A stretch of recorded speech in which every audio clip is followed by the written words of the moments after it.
I buried my neighbor yesterday, and today he knocked on my door and asked if I wanted coffee. His name was Daniel. He lived in the house next to mine for 6 years. We waved, we talked about the weather, and last Tuesday, he borrowed my shovel. He never gave it back. On Wednesday night, I heard screaming from his garage. I went to check, the door was open. Inside, Daniel was on the floor, and there was a man standing over him with a knife. I panicked. I grabbed the shovel, and I hit the man. He didn't get up, and Daniel was dead too. There was too much blood. I couldn't call the police. I was scared. They wouldn't believe me, so I did something stupid. I dragged Daniel out to my backyard and I buried him under the old oak tree at 3 a.m. I didn't sleep that night. I kept seeing his face.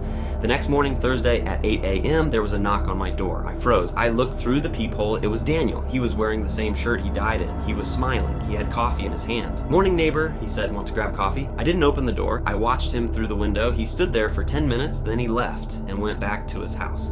His house, the house where I buried him. I ran to the backyard.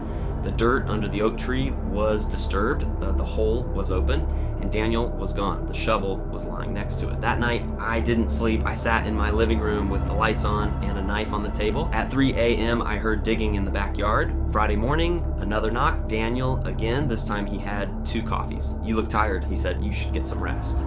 I asked him where he was on Wednesday night. He tilted his head and said, "Home, watching TV." Why? I wanted to scream. I wanted to show him the empty grave.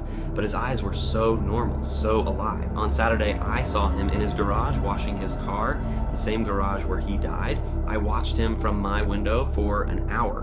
He moved like Daniel. He talked like Daniel, but Daniel was dead. I killed him. Or did I? Sunday night, I couldn't take it anymore. I went to his house. The door was unlocked. I called his name. No answer. I went to the kitchen. There were 2 coffee mugs in the sink. Both had lipstick on the rim, but Daniel lived alone. Then I heard footsteps behind me. I turned around. Daniel was standing there. Behind him in the hallway mirror, I saw myself, but I wasn't standing in the reflection. Someone else was standing where I should be. A man with a shovel. Daniel smiled. "You're looking for yourself, aren't you?" he said. "You buried the wrong person that night." The lights went out. When they came back on, Daniel was gone. And I was standing in the garage holding a shovel, and there was a fresh hole in the dirt. And I can't remember whose grave it is. Don't forget to subscribe to our channel.